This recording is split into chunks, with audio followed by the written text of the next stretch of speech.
Well, 1 year ago exactly, we had a major problem.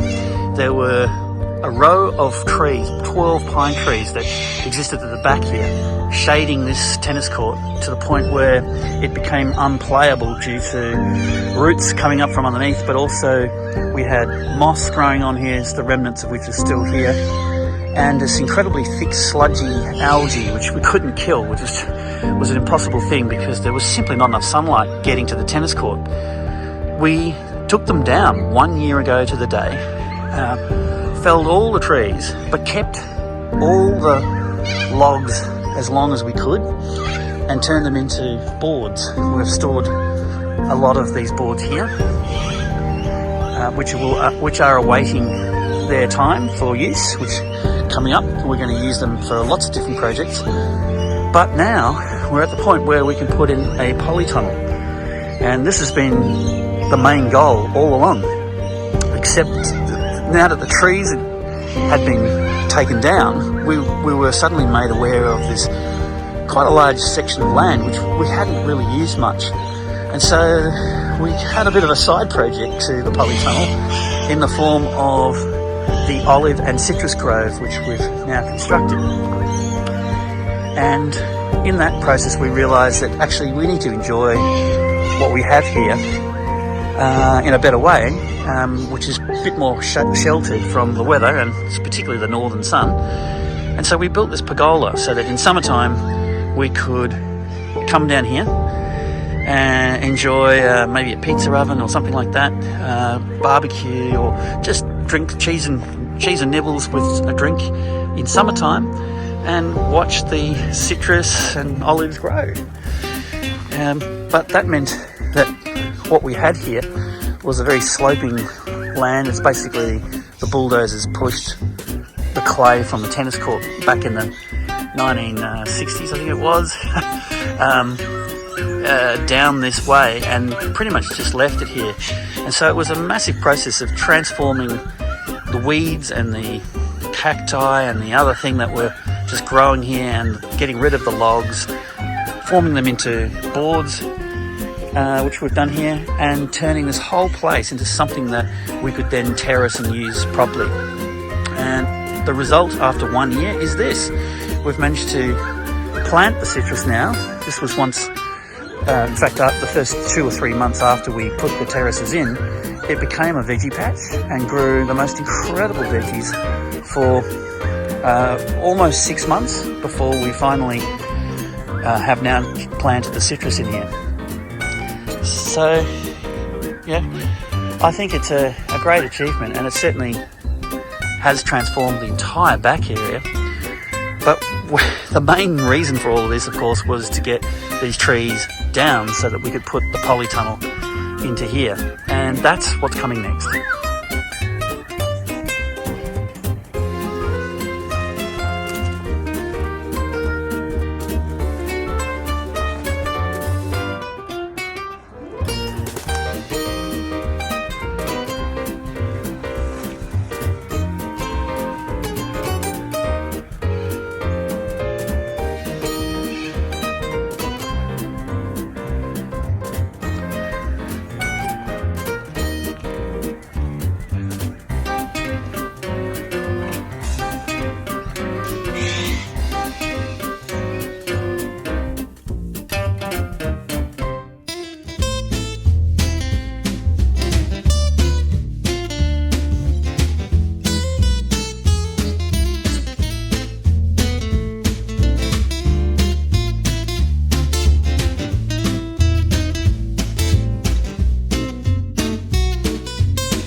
Simply slapping a polytunnel onto a tennis court is a bit like slapping it onto a desert floor, and because we don't have a lot of water, from town water coming here, we've had to sort of think of other ways of harvesting water for the purpose of feeding the polytunnel with the moisture that it needs. So these storage sheds, are obviously great for storing things in, but they also form a critical part of the whole ecosystem here because they harvest the water from when it rains into these tanks. There's 4,000 litres of water on each side, making each shed 8,000 litres of capacity, and this one here has 4,000 litres only. And in future, right at the head of the polytunnel, there'll be another 4 water tanks put together as one. So that will be a total of 28,000 litres of water that we can then use to feed the 17 metre long polytunnel, which will be placed here. And then the other things that we've sort of thought about is, okay, well, we need a place to wash up and get the veggies all cleaned up. And so we've got a little area over there for that. A place for seedlings, to start seedlings right at the very head here, which is the northern end. And that will be the best spot to raise plants ready for the polytunnel. And then a composting system, which is a bunch of bays here with 2 sort of household composting, one's being stored while the other one is being used, and then areas for sifting it and basically creating the soils using a combination of sands, leaf mulch, chippings and other things. And this is my compost aerator, which is a solar powered system that pumps air underneath, and that's these pipes here. This is going to be set up again in here. We've just moved it. We're going to clear this area out, stick these guys underneath, and then basically aerate the compost heap from underneath here. And this is our sort of dedicated chipping area. So we've got the chipper here and an area to work under, and a place to store hand tools and things like that. And the key to getting the polytunnel down here in the first place and then servicing it is this little electric ute, which has a tipper on it. The ute itself can tip completely its contents right up and out, and it's just big enough or small enough to pop it through our narrow little laneway that we have here and supply all the things that we need down here. So we're going to be needing more manures and composting type material, plus we'll probably bring all the veggies up in it as well. So that's been a key aspect of how to keep the whole system of things working.